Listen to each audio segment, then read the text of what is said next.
صحیح بخاری میں حدیث ہے، نبی علیہ السلام کے پاس واشی آیا فتح مکہ کے موقع پر، اور وہ واشی کون تھا؟ قاتل حمزہ۔ اوئے ہوئے، حمزہ نبی علیہ السلام کے صرف چچا نہیں تھے بلکہ بھائی بھی تھے، دو شریک اور ہم عمر بھی تھے، دوست بھی تھے۔ واشی کو حضرت بلال نے سفارش کروائی کہ یا رسول اللہ میرے کہنے پہ معاف کر دیے جائے۔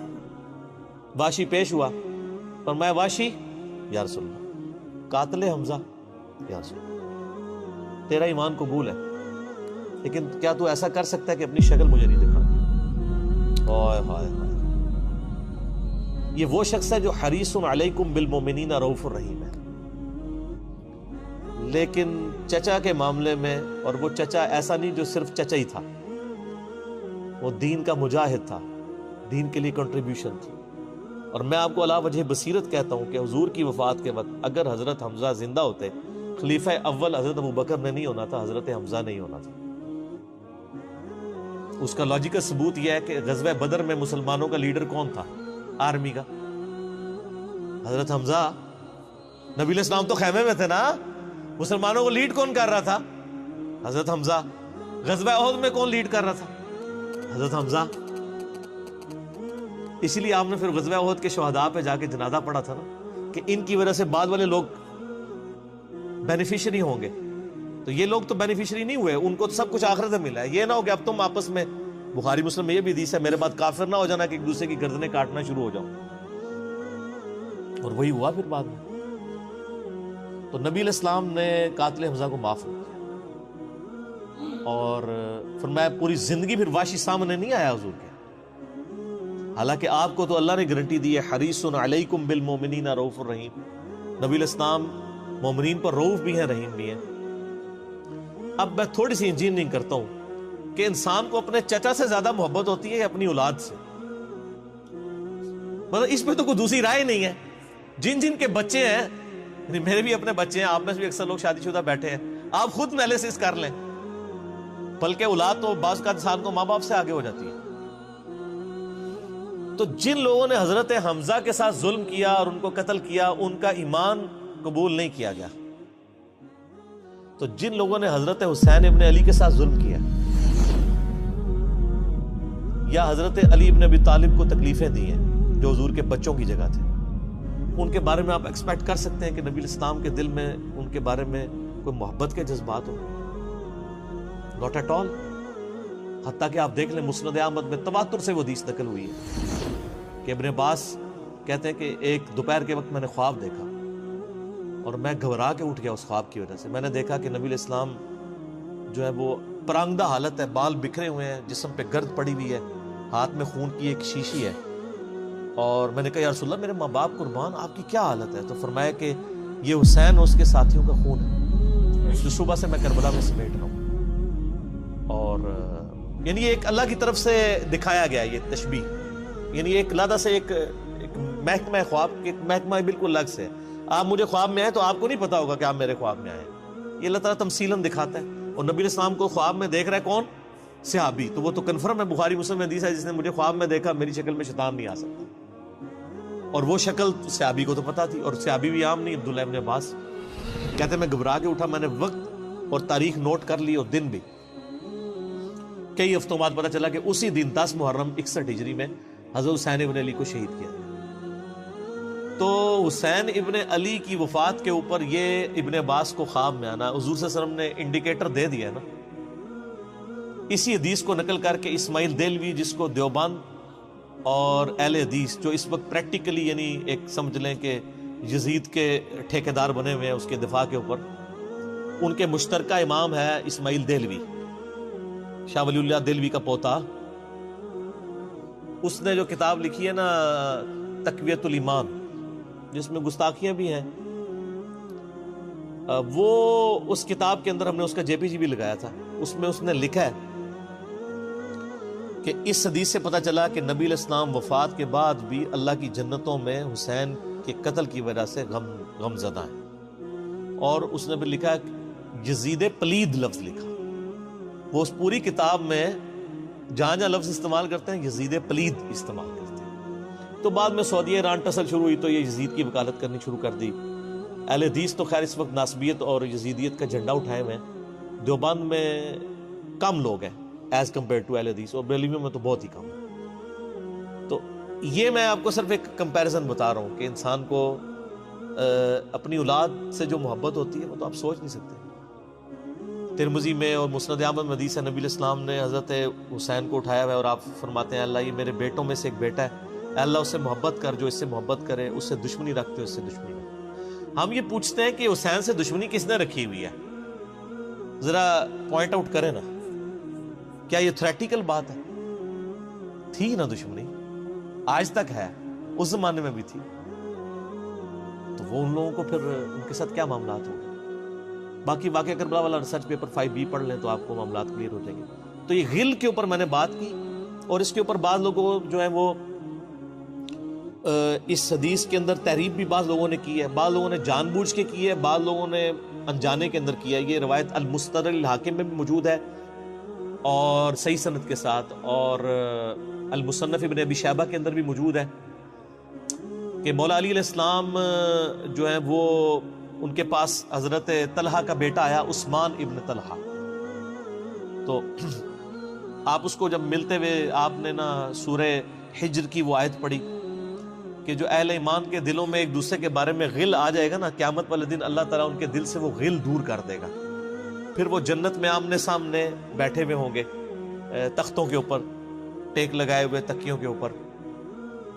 تو انہوں نے کہا کہ میں اللہ سے امید کرتا ہوں کہ یہ آیت میرے, طلحہ اور زبیر اور عثمان ابن عفان, ان 3 بندے اور چوتھا میں, یہ آیت ہمارے بارے میں ہے کہ اللہ تعالیٰ ہمارے دلوں میں جو ایک دوسرے کے لیے میل آ گیا قیامت والے دن وہ دور کر دے گا اور ہم ایک دوسرے سے راضی ہو جائیں گے. ظاہر ہے مطلب وہ تکلیفیں تو پہنچی تھی نا حضرت علی کو, مطلب کئی لوگوں سے تکلیف پہنچی. بل آپ نے ان کو ایک کلین چٹ دے دی کہ میں اللہ سے امید کرتا ہوں کہ ان لوگوں کے بارے میں یہ آیات ہے کہ اللہ تعالیٰ ہمارے دلوں میں ایک دوسرے کی نفرت ختم کر دے گا, جو اگر دنیاوی وجہ سے, دنیاوی طور پر کسی دینی وجہ سے آئی ہے. تو یہ غل کا لفظ وہاں پہ بھی استعمال ہوا. اب ڈاکٹر اسرار صاحب رحمہ اللہ تعالیٰ, چونکہ ان کی حدیث کی فیلڈ نہیں تھی, انہوں نے یہ جب سورہ ہجر کی آیات آئیں, اس پہ میرا مسئلہ نمبر 116C بھی ریکارڈڈ موجود ہے, انہوں نے نا اس میں حضرت معاویہ کا نام بھی لے دیا کہ میں اللہ سے امید کرتا ہوں یہ میرے اور معاویہ کے بارے میں ہوگا. نا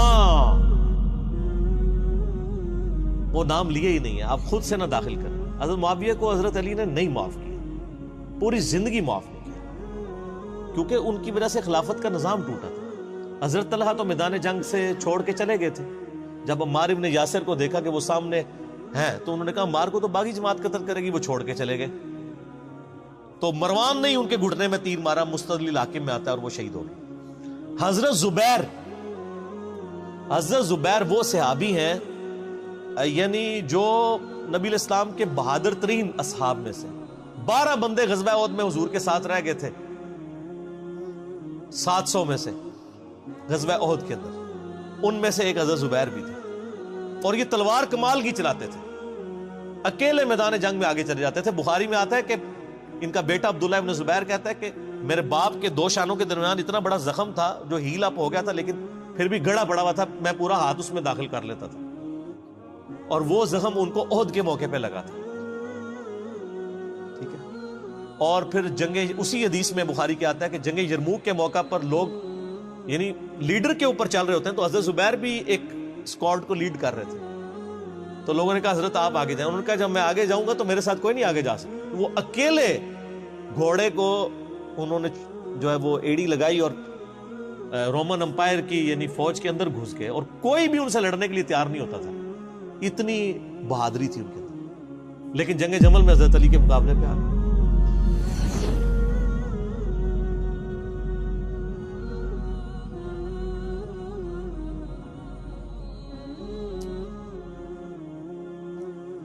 اس تکلیف کا کوئی اندازہ نہیں کر سکتا. حضرت حسن ابن علی نے بتایا مولا علی سے کہ بھئی حضرت زبیر آئے ہیں, تو حضرت علی نے کہا کہ رکو میں خود چاہتا ہوں. گئے, کہا زبیر یاد ہے وہ دن جب نبی تم مجھ سے بڑا پیار کر رہے تھے، پھوپھی ذات تھے نا، نبی علیہ السلام کی پھوپھی کے بیٹے ہیں حضرت زبیر بن عوام رضی اللہ تعالیٰ. تو حضور نے تم سے ایک بات کہی تھی کہ تم علی سے اتنی محبت کرتے ہو، ایک دن آئے گا کہ تم تلوار لے کے علی کے خلاف کھڑے ہو جاؤ گے. تو تم نے کیا کہا تھا کہ یا رسول اللہ میں علی کے خلاف کھڑا ہوں گا؟ فرمایا ہاں، تم اس وقت ظالم ہو گئے. تو حضرت زبیر جو ہیں وہ ان پہ غشی طاری ہو گئی گھوڑے کو، یعنی وہ حضرت علی کا پھر سامنا بھی نہیں کر سکے، میدان جنگ سے واپس چلے گئے. تو بعد میں حضرت علی کے فوجیوں میں سے ایک بندے نے جا کے پیچھے ان کو دھوکے سے قتل کر کے تو حضرت علی نے کہا کہ زبیر کے قاتل کو میں دوزخ کی بشارت دیتا ہوں، کیونکہ زبیر جنتی تھا. تو وہ شخص پھر حضرت علی سے ناراض ہو گیا کہ میں نے تجھے حکم دیا تھا، جب میں نے ان کو جانے دیا تو نے یہ کام کیوں کیا؟ تو وہ پھر خارجی ہو گیا. اور یعنی یہ وہ محبت تھی، وہ جہاں محبت تھی وہ نظر آتی تھی. ظاہر ہے کہ ایک بندے کی ایک غلطی سے اس کی پوری زندگی زیرو سے ملٹی پلائی نہیں ہو جاتی ہے. جس نے اتنا کچھ دین کے لیے کنٹریبیوٹ کیا کبھی نہیں ہو سکتا ایسا. حضرت علی کو بھی اس بات کا پتہ تھا. بہرحال یعنی اللہ تعالیٰ ان سے راضی ہو، اسی لیے نبی علیہ السلام کی اس حدیث یعنی وہ حضرت علی کے اس کال کو حضرت علی فٹ کیا کرتے تھے حضرت زبیر، طلحہ اور حضرت عثمان ابن عفان پہ رضی اللہ تعالیٰ. باقی آپ میرا کربلا والا ریسرچ پیپر پڑھیں تو آپ کو پتہ چلے گا کہ کتنی یعنی مشکل وقت حضرت علی نے اپنی خلافت میں دیکھا ہے اس حوالے سے. یعنی مصنف ابن ابی شیبہ میں آپ کے مخالفین کی لاشیں بھی ہیں، ان پہ بھی حضرت علی گریا کر رہے ہیں، ایک ایک کی لاش اٹھا کے اس کو صاف کر رہے ہیں. حضرت طلحہ کا بیٹا تھا محمد بن طلحہ، اس کی لاش دیکھی تو رو پڑے، حالانکہ وہ مخالفت میں لڑنے آیا ہوا تھا. پھر حضرت حسن سے کہا کاش میں جنگ جمل سے 20 سال پہلے ہی مر گیا ہوتا، میں یہ دن نہ دیکھتا. ایک ایسا شخص جس نے 8 سال کی عمر میں اسلام قبول کیا، جس نے اسلام کو زیرو سے 3 براعظموں میں پھیلتے ہوئے دیکھا، اور اب اس کو بڑھاپے میں یہ دن دیکھنے پڑ رہے ہیں کہ اس کے سامنے اسلام کا شرازہ بکھر رہا ہے، کہ مسلمان مسلمانوں سے لڑ رہے ہیں. ایک ایک جنگ میں 8-8 10 ہزار لوگ، جن میں مرنے والے صحابہ ہیں حضور کی تربیت یافتہ، جو ایک آواز کے اوپر حضور کی لبیک کہنے والے تھے، شیر و شکر تھے آپس میں.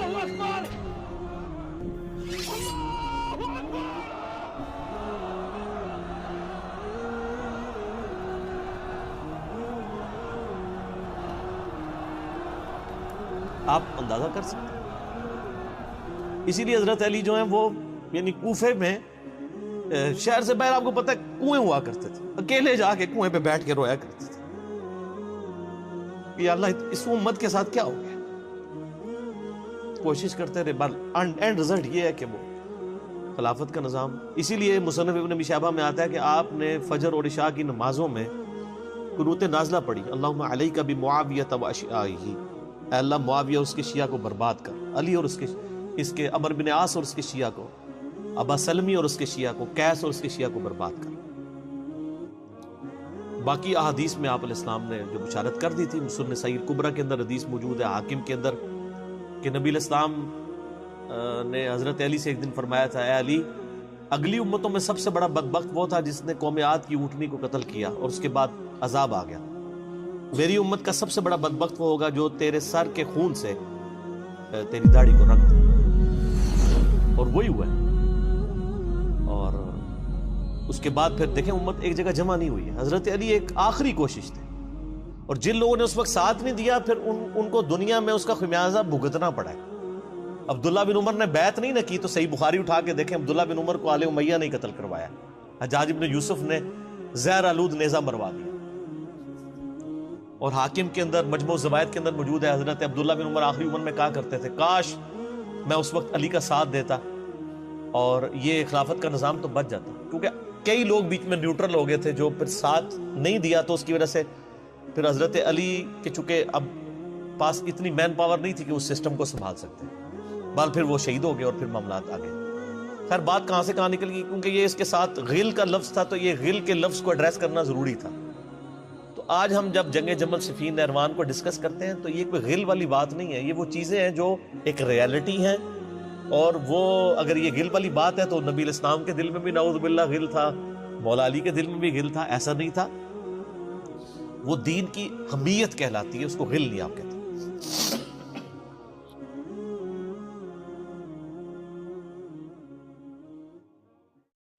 واقعہ کربلا اس سے ریلیٹڈ نہیں ہے کہ جی ان کے اوپر پانی بند ہو گیا، ان کے اوپر ظلم ہوا، کتنے بندے شہید ہوئے، یہ سیکنڈری چیز ہے۔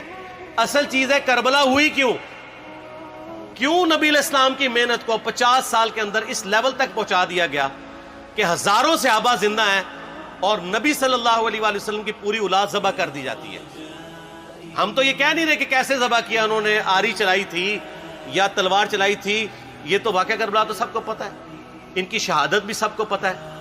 جامعہ ترمذی میں حدیث ہے حسن و حسین جنتی نوجوانوں کے سردار ہیں، اور ان کی والدہ جو ہے وہ جنتی عورتوں کی سردار ہیں، اور المستدرک الحاکم میں حدیث ہے حسن و حسین جنتی نوجوانوں کے سردار ہیں اور ان کے والد ان سے بھی بہتر ہیں۔ تو یہ تو ڈیفینٹ حدیثیں ہیں، یہ تاریخ تو نہیں ہے، نبی علیہ السلام کے فرامین ہیں۔ تو ان کی موجودگی میں ان کے ساتھ یہ کچھ کیا جائے تو ہم نٹی گریٹیز میں نہیں پڑھتے، ہم اس تھیم کے اوپر کہ یہ کون سی چیز تھی جس نے خلافت راشدہ کو ملوکیت میں بدل دیا، ہم اس تھیم کے اوپر بات کرتے ہیں۔ ہم کہتے ہیں چھوڑ دیں، بندے ہندے چھوڑیں، الٹیمیٹلی کیا نکلا ہے، کس کی وجہ سے ہوا ہے، وہ تو احادیث کی کتابوں میں موجود ہے۔ ہم کب کہہ رہے ہیں خفیہ کیمرے لگا گئے جی کس نے گولی پہلا تیر کس نے چلایا، یہ وہ ہم تو بتا رہے کس کے دور حکومت میں ہوا اور ان کا اپنا کردار کیا تھا، اس کو کس طریقے سے لا کے تخت پہ بٹھایا گیا، وہ ساری کی ساری چیزیں تو سامنے ہیں۔ وہ تاریخ کی کتابیں نہیں ہیں، حدیث کی کتابیں ہیں۔ اگر آپ کہتے ہیں کہ بخاری مسلم سے ہم نے صرف رفع الیدین کی حدیثیں لینی ہیں یا ایمانیات کی حدیثیں لینی ہیں اور باقی جو بخاری اور مسلم میں آل امیہ کی بدماشیوں کو ننگا کیا گیا ہے وہ ہم نے نہیں لینی ہے، تو سر پھر آپ اپنے آپ کو کلیئر کٹ، پھر ہم آپ سے واقعہ کربلا نہیں ڈسکس کریں گے، حجیت حدیث میں بات کریں گے۔ آپ کو اپنے آپ کو منکرین حدیث کہنا پڑے گا، یہ آپ اسکروٹنگ کیسے کریں گے؟ اس سے بڑی بات مجھے یہ بتائیں کہ عظمت صحابہ بڑی چیز ہے یا عظمت محمد رسول اللہ صلی اللہ علیہ وآلہ وسلم؟ تو بریلوی یہی تو رونا رو رہے ہیں، وہ کہہ رہے ہیں کہ قرآن میں تھوڑی آیات ہیں، آپ پھر مڑ مڑ کے پڑھتے ہیں قل انما انا بشر مثلکم، اس میں تو نبی علیہ السلام کی تنقیص ہو رہی ہے۔ تو ہم ان کو کیا کہتے ہیں کہ تنقیص مقصد نہیں، نعوذ باللہ نہ ہو رہی ہے، آپ افضل البشر ہیں لیکن آپ کی سپیشیز بشر ہے، یہ ہم اپنا عقیدہ سمجھتے ہیں، وہ اس کو تنقیص شمار کرتے ہیں۔ تو پھر اس وقت آپ بھی بریلویوں کی بات مان کے تو یہ آیات پڑھنا چھوڑ دیا کریں، آپ کہتے ہیں نہیں آیات ہے کیوں نہ بیان کریں، تو ہم بھی کہتے ہیں احادیث ہے کیوں نہ بیان کریں کہ صحیح بخاری میں حدیث ہے 2812 عمار کو ایک باغی جماعت قتل کرے گی، وہ جماعت دوزخ کی طرف بلا رہی ہوگی اور عمار ان کو اللہ اور جنت کی طرف بلا رہا ہوگا۔ اب اس کے نرغے میں جو جو آتا ہے وہ آئے، میں اپنے نبی سے ٹکر لے لوں آپ لوگوں کے منہ کا خیال رکھتے ہوئے کہ میں نبی علیہ السلام کو کہوں کہ آپ نے کیوں ایسی بات کر دی کہ مولا علی کے مخالفین کو آپ نے دوزخ کی طرف بلانے والی جماعت کہہ دیا، تو لیں آپ ٹکر، جائیں سیدھا دوزخ میں، اور تھوڑی جرت کریں آپ یہ کہا کریں کہ اے اللہ، اپنے لیے کہا کریں کہ اللہ تعالیٰ آپ کا حشر یزید اور یزید کے آباء و اجداد کے ساتھ کرے اور اس کی اولاد کے ساتھ۔ ہم کہتے ہیں کہ اللہ تعالیٰ ہمارا حشر جو ہے وہ مولا حسن حسین، مولا علی علیہ السلام اجمعین اور اہل بیت کے ساتھ کرے، آمین۔ اور آپ میں تو اتنی جرت نہیں آپ یہ بات بھی کر سکیں کیونکہ ان کو پتہ ہے۔ تو نبی علیہ السلام کی احادیث کو بیان کرنے کو یہ سمجھتے ہیں کہ جی اس سے مصیبت کھڑی ہو جائے گی، تو اپنے آپ کو منکرین حدیث ڈکلیئر کریں، پھر حجیت حدیث کا مقدمہ ڈسکس ہوگا، پھر کربلا نہیں ڈسکس ہوگی۔ اور یہ ٹی وی پہ بھی آ کے مولوی بیٹھے ہوتے ہیں، سنیوں کے بھی شیعوں کے بھی، مڑ مڑ کے جی وہ یزید نے یہ کر دیا، وہ یزید نے کیا کیا ہے یار؟ وہ تو سسٹم کا نمائندہ بن کے آیا جو پیچھے سے خراب تھا۔ یزید کو لے کے بیٹھے ہیں، یزید یزید یزید یزید، بھائی پیچھے سے معاملہ خراب ہوا۔ اگر نہیں یقین آتا تو یہ بخاری مسلم کی میں نے آلموسٹ 200 سے زیادہ حدیث مین سٹریم کی کتابوں سے اکثر بخاری مسلم جمع کیے، پڑھے، اور سر میں نے تو ان کو چیلنج دیا ہے یہ حدیثیں پڑھ کے نا اپنے ممبروں سے صرف ان حدیثوں کی تشریح اپنی پبلک کے سامنے کر دیں، نہیں کر سکتے۔ تو وہ لعنت کے مستحق تو ہو رہے ہیں حق چھپا کے، اور قیامت دن کے منہ پہ لگام ڈالیے، اور پھر مڑ مڑ کے کہتے ہیں نہیں جی وہ کچھ چیزیں خاص ہوتی ہیں وہ عوام الناس کے سامنے نہیں کرنی چاہیے، وہ صحابہ کرام بھی بعض کا ایسی باتیں پبلکلی نہیں کرتے تھے۔ میں نے اس کے اوپر بڑا ایک میرا کلپ ہے یوٹیوب پہ، مولا علی سے متعلق 5 جھوٹ، تو میں نے کافی ساری چیزیں اس میں ڈسکس کی ہیں۔ لیکن میں یہ کہتا ہوں کہ اللہ کے بندو، جو چیزیں نبی علیہ السلام نے منع کی ہیں بیان کرنے سے، وہ تو ہم ڈسکس کر بھی نہیں رہے۔ میں نے آج تک آپ کو منافقین کے نام بتائے؟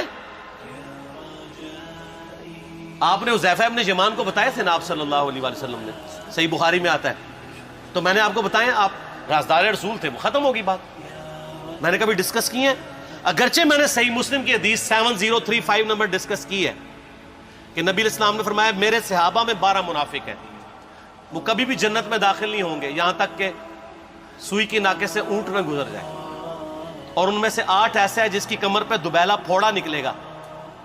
میں نے آج تک آپ کو بتایا کہ کس کس کی کمر پہ دوبیلا پھوڑا نکلا اور اس کی موت اسی پھوڑے میں ہوئی ہے؟ بتایا؟ تو میں تو وہ چیزیں ڈسکس بھی نہیں کر رہا، میں وہ چیزیں ڈسکس کر رہا ہوں جو نبی علیہ السلام نے علامات النبوہ میں بتائی ہیں۔ یہ امام بخاری حدیث نبوت کی دلیل کے چیپٹر میں لے کے آئے ہیں، اور امام بہقی نے 3500 احادیث پر مشتمل ایک کتاب لکھی ہے دلائل النبوہ، کہ ہم نبی صلی اللہ علیہ وسلم کو نبی کیوں مانتے ہیں، اس کے اوپر، اور اس میں یہ ساری حدیثیں عمار بن یاسر کے قتل والی لے کے آئے ہیں، بتانے کے لیے کہ دیکھیں ہمارے نبی علیہ السلام کی نبوت کی دلیل ہے کہ آپ نے اپنی وفات کے آلموسٹ 30 سال کے بعد ہونے والے واقعے کو پہلے ہی بتا دیا۔ یہ حدیثیں چھپانے والی نہیں، بیان کرنے والی ہیں، علامات النبوہ کی حدیثیں ہیں۔ آپ کہتے ہیں چھپائیں، اگر کوئی حدیث دنیا میں نہیں چھپائی جا سکتی نا تو علامات النبوہ والی حدیث ہے، کیونکہ وہ تو نبی صلی اللہ علیہ وسلم کی نبوت کو جسٹیفائی کرتی ہے۔ ورنہ میرا ایک معصومانہ سوال ہے کہ نبی صلی اللہ علیہ وسلم نے یہ باتیں کر کے ان کے زوم میں نعوذ باللہ امت کو مصیبت میں ڈال دیا۔ آپ نے خود ہی فرمایا کہ یہ ہوگا، کیوں فرمایا آپ نے؟ میں تو بیان کر کے مجرم ہوں، تو جس نے مجھے خبر دی ہے ان کے بارے میں آپ کا کیا خیال ہے؟ یہ مسند احمد کی حدیث یہ میں نے گھر بیٹھ کے بنائی ہے کہ میری بیوی کا کیا حال ہوگا جس پہ خوف کے کتے بھونکیں گے۔ تو سیدہ عائشہ سے مجھ سے زیادہ نبی علیہ السلام کو محبت تھی، لیکن آپ اللہ کے پیغمبر تھے، آپ نے اپنے گھر کی خبر بھی نہیں چھپائی، بتا دی کہ یہ ہوگا۔ اور اس سے بڑھ کے آپ صحیح بخاری میں دیکھیں، عمار بن یاسر کا خطبہ ہے، میں نے یہ سارا، پریشان نہیں ہونا، یہ ریسرچ پیپر میں سارا کچھ موجود ہے، اور کوئی چیز بھی ایسی نہیں جو اس میں سکپ ہو۔ صحیح بخاری میں خطبہ ہے کہ عمار بن یاسر کو مولا علی نے بھیجا کوفے میں، کوفے والے نیوٹرل ہو گئے تھے کیونکہ بصرہ سے سیدہ عائشہ آ رہی تھیں، اور وہاں پہ انہوں نے کہا نہ ہم سیدہ عائشہ کا ساتھ دیں گے نہ مولا علی کا دیں گے، تو عمار بن یاسر کو تیار کرنے کے لیے، یعنی وہاں کے جو عوام تھی اس قتال کے لیے، مولا علی نے بھیجا۔ تو سیدنا عمار بن یاسر نے وہاں پہ کوفے کے ممبر پہ خطبہ دیا، بخاری کے الفاظ ہیں، اوپر والی سیڑھی پہ عمار بن یاسر نے حسن ابن علی کو بٹھایا، حالانکہ حسن ابن علی سے 4 گنا بڑی عمر تھی عمار بن یاسر کی، 90 پلس ہو چکے ہوئے تھے، 3-4 گنا ان کی عمر تھی، لیکن اہل بیت کا احترام کیا، خود نچلی سیڑھی پہ بیٹھے۔ بخاری کے الفاظ ہیں کہ اے لوگو اللہ نے تمہیں آزمایا ہے، ایک طرف دنیا اور آخرت میں تمہارے نبی کی بیوی ہے سیدہ عائشہ، دنیا اور آخرت میں، یعنی عزت اپنی جگہ قائم۔ یہاں لوگ سمجھتے ہیں کسی کی غلطی آ گئی تو پتہ نہیں کیا ہو گیا، وہ یار اس کا مرتبہ اپنی جگہ ہے، غلطی اپنی جگہ ہے، پیغمبر نہیں ہے وہ۔ اور دوسری طرف علی ابن ابی طالب ہے، اللہ اب دیکھے گا تم عائشہ کی اطاعت کرتے ہو یا اللہ کی، علی کی نہیں اللہ کی۔ کیوں؟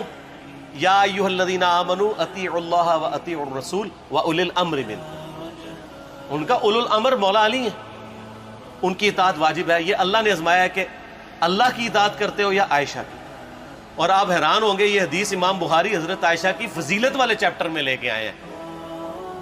اگر امام بخاری مشورہ کر لیتے نا ناسبیوں سے تو انہوں نے کہا تھا سر آخری صحیح رکھو، پچھلا رہن دو۔ بلکہ پچھلے والا رکھو، آخری والا رہن دو کہ عائشہ دنیا اور آخرت میں. وہ حدیث گھڑنے کا میں آپ کو طریقہ بتاتا ہوں، کاٹ چھانٹ کرنے کا. وہ آدھی حدیثیں لکھتے ہیں نا، آدھی حدیثیں ایسے لکھتے ہیں امام بخاری کہ سیدہ عمار ابن یاسر نے خطبے کے دوران فرمایا کہ سیدہ عائشہ دنیا اور آخرت میں تمہارے نبی کی بیوی ہے، بس. لیکن امام بخاری نے پوری حدیث لی ہے، آگے وہ بھی ڈالا ہے کہ اللہ آزما رہا ہے کہ عائشہ کی اطاعت کرتے ہو یا اللہ کی، جیسے آپ کے علماء کر رہے ہیں. صحیح مسلم کی حدیث 6488 آدھی بیان کرتے ہیں سارے مولوی، بریلوی، دیوبندی، اہل حدیث، سب. میرے صحابہ کو برا مت کہو، اگر تم میں سے کسی نے احد پہاڑ کے برابر بھی سونا خیرات کر دیا اور میرے صحابہ نے 1 مد یعنی 600 گرام خیرات کی، آدھا کلو، اس کے آدھے کو بھی نہیں پہنچ سکتا بس. حالانکہ یہ مسلم کی حدیث سٹارٹ اس سے ہوتی ہے کہ عبد الرحمن بن عوف کو خالد بن ولید نے گالیاں دی جھگڑے کے دوران، حالانکہ دونوں مسلمان تھے، دونوں صحابی تھے. آپ نے حضرت خالد بن ولید کو بلا کے ڈانٹا، فرمایا تم میرے صحابہ کو برا مت کہو. تو خالد بن ولید نے تو آگے سے نہیں کہا حضور میں بھی صحابی ہوں. ان کو پتا تھا کہ عبد الرحمن بن عوف نے اس وقت اسلام قبول کیا جب اسلام کا مطلب تھا مار، تکلیف اٹھانا، اور خالد بن ولید نے گولڈن پیریڈ میں صلح حدیبیہ کے بعد اسلام قبول کیا. میں اب تم لوگ یہ کر رہے ہو، تم لوگ اگر احد پہاڑ کے برابر بھی سونا خیرات کر دو، یعنی صلح حدیبیہ کے بعد والے لوگ میرے ان کے برابر نہیں ہو سکتے. اور جو فتح مکہ پہ معافی مانگ کے مسلمان ہوئے ہیں طلقاء، مؤلفۃ القلوب، آل امیہ، ان کا تو لیول ہی کچھ نہیں ہے. یہاں تو خالد بن ولید کے بارے میں یہ بات کی جا رہی ہے. اور پھر وہ مؤلفۃ القلوب اپنے زمانے میں ممبروں پہ سب و شتم کروائیں سیدنا علی پر، تو سب سے پہلے تو ان کو کہنا چاہیے جن کے بارے میں حدیث تھی کہ تم صحابہ کو گالی مت دینا. ہم نے تو خیر کبھی دی بھی نہیں ہے. اور میں یہ آخری جملہ ان کو ایسا بولتا ہوں کہ جو ان کے دماغ تک ڈرل کر جائے گا کہ آل امیہ نے جو کچھ اپنے دور کے اندر سیدنا علی کی گستاخیاں کی ہیں نا، ہم نے تو ویسی کوئی ایک گستاخی بھی آل امیہ کے بارے میں نہیں کی ہے. میں نے آج تک آل امیہ کے اوپر بائی نیم کسی کے اوپر لعنت کی ہے؟ حالانکہ یہ مولا علی پہ کرتے رہے. یہ ہے لعنتی خود ہو گئے نا، جب مولا علی پہ لعنت کی تو لوٹ آئی. مسند ابی اعلیٰ میں صحیح سند کے ساتھ حدیث موجود ہے، مسند احمد میں بھی موجود ہے کہ سیدنا علی کو جس نے گالی دی اس نے رسول اللہ کو گالی دی صلی اللہ علیہ وسلم. جب ام سلمہ نے کہا تھا، شیخ زبیر صاحب نے اس کو تحکیم میں صحیح لکھا ہوا ہے فوٹ نوٹ کے اوپر، کہ لوگوں تمہارے ممبروں پر رسول اللہ کو گالیاں دی جاتی ہیں، تو انہوں نے کہا معاذ اللہ، ہم کب کہیں گے، ایسا نہیں ہو سکتا. تو ام سلمہ نے کہا تم لوگ علی اور اس سے محبت کرنے والوں پہ گالی گلوچ نہیں کرتے ہو کیا؟ جبکہ میں نبی کی بیوی کہتی ہوں کہ سب سے زیادہ رسول اللہ سے محبت، سیدنا علی سے محبت نبی صلی اللہ علیہ وآلہ وسلم کرتے تھے. لہٰذا جب یہ تم کہتے ہو نا علی پر لعنت، علی سے محبت کرنے والوں پہ لعنت، تو یہ لعنت تو تم نبی علیہ السلام تک لے کے جا رہے ہو نعوذ باللہ، کیونکہ علی سے محبت کرنے والا پہلے نمبر پہ نبی صلی اللہ علیہ وآلہ وسلم ہے. اور پھر کہتے ہیں سب کا مطلب تنقید ہے. اور نہ، پرانیاں گلاں، پرانے بابے، پرانے بزرگ، جھوٹے ہو.